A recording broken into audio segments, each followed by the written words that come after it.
तो चलिए आइए, आप जो ये दृश्य देख रहे हैं, ये 7वीं क्लास के बच्चे हैं, जिसमें 7वीं क्लास का डिटेल हमने जितना भी थ्योरी था, उस सारे थ्योरी को हमने पढ़ा रखा है यूट्यूब पर। और उसमें आप देखे होंगे कि 8वीं क्लास और 7वीं क्लास में समान थ्योरी करके हमने वीडियो बनाया था। तो आज हम आपका जो है ना, क्योंकि 7वीं क्लास और 8वीं क्लास का थ्योरी मिलता-जुलता था, जैसे क्रमविनिमय नियम, साहचर्य नियम, योजतस्मक नियम, है ना, गुणात्मक प्रतिलोम, वितरण नियम, है ना, ये संवरक गुण, ये तमाम चीजें था। तो आपको ये जो बच्चे दिख रहा है, तो आज इन बच्चों से हम पूछने का प्रयास करेंगे कि ये बच्चे जवाब दे पाते हैं कि नहीं दे पाते हैं। तो आप अपना शुभ नाम बताएंगे। आंचल कुमारी।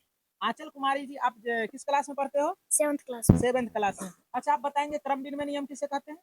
जब दो संख्याओं का योगफल उसके उल्टे क्रम का योगफल बराबर हो उसे क्रम विनिमय गुण कहते हैं। वेरी गुड, है ना। तो यही क्रम विनिमय गुण जोड़ के लिए बताई, ये गुना के लिए भी हो जाता है ना।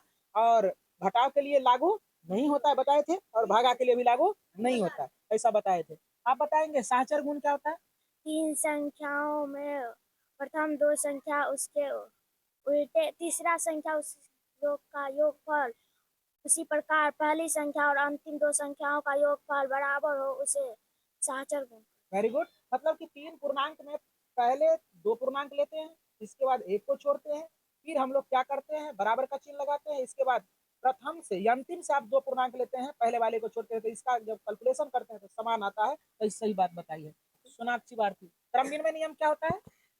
जब जब दो संख्याओं का योगफल उसके उल्टे क्रम का योगफल बराबर हो तो उसे क्रम विनिमय गुण कहते हैं। Very good. अच्छा, तो बताओ योज तत्सम किसे कहते हैं।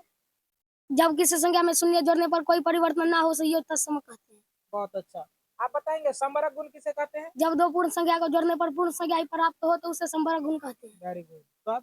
तो चलिए आइए, सारे गुण धर्म अगर आपको याद है तो ये एक्सरसाइज बनाना आपके लिए बेहद ही आसान हो जाएगा। तो चलो देखो, क्रम विनिमय गुण क्या, क्रम विनिमय गुण क्या होता है। अब ये क्रम विनिमय गुणा के लिए लागू होता है और किसके लिए, जोड़ के लिए लागू होता है ना। तो चलो देखो, क्रम विनिमय गुण क्या होता है, ए प्लस बी, इसी का उल्टा कर दो तो बी प्लस ए, है ना।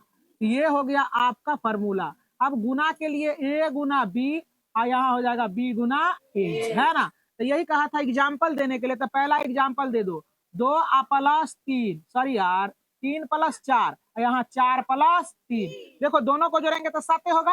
अब पहले 4 बाद में 3, तो ये 7 होगा ना।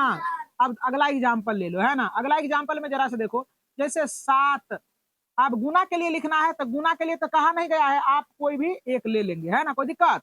तो यहाँ 2 लिए तो 7 2 9, अब बराबर 2 प्लस 7, है ना। गुना के लिए भी इसी तरह से हम लोग कर देते हैं ना, कोई दिक्कत।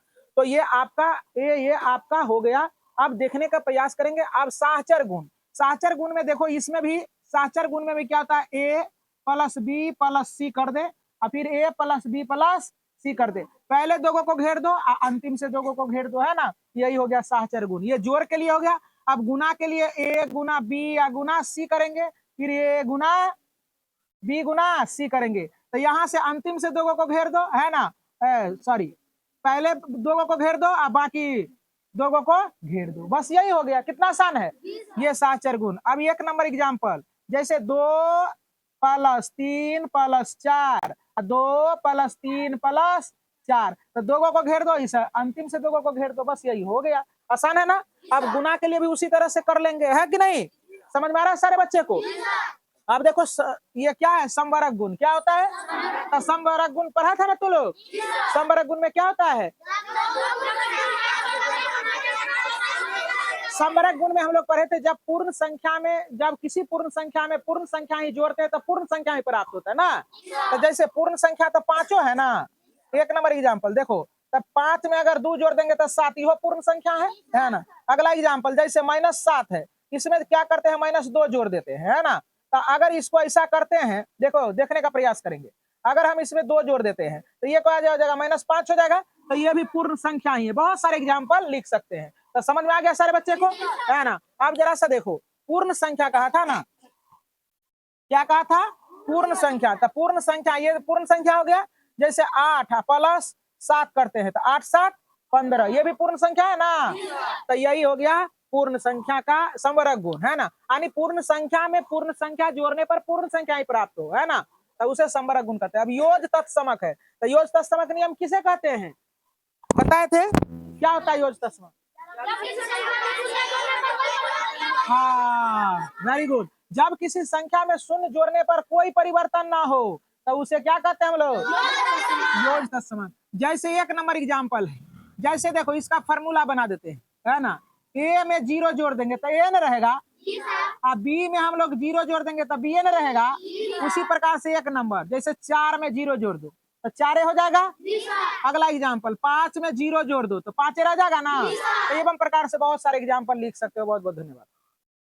तो चलिए आइए, ये प्रश्न संख्या आपका है यहाँ 12 है, और इसमें योग -8 पुराना है।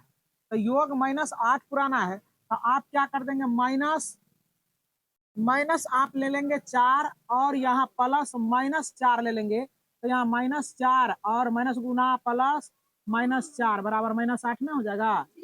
तो इस तरह से आप बहुत सारे एग्जाम्पल ले सकते हो। इसके बाद आप क्या करेंगे, यहाँ -18 पुराना है, तो आप माइनस तथा अंतर माइनस क्या, अंतर क्या होना चाहिए, -18। तो आप 30 ले लेंगे, -30 ले लिए, अब माइनस ले लो यहाँ 12, है ना। तो अंतर क्या हो जाएगा, 18 ना हो जाएगा, -18 हो जाएगा। पुर गया कि ना पुर गया। अब देखो कहता है योग होना चाहिए कितना, योग होना चाहिए कितना, 0। तो एक बार -4 ले लो, है ना, एक बार -4 ले लिए, जैसे 4 ले लो। अब कहता योग, तो प्लस का चिन्ह देंगे और -4 ले लेते हैं। अब देखो यहाँ तो क्या हो जाएगा, 4, और इसके बाद क्या हो जाएगा, प्लस गुना -4। तो 4 में से 4 गया, 0 ना हो जाएगा। तो उम्मीद करते हैं कि सारे बच्चों को समझ में आया होगा।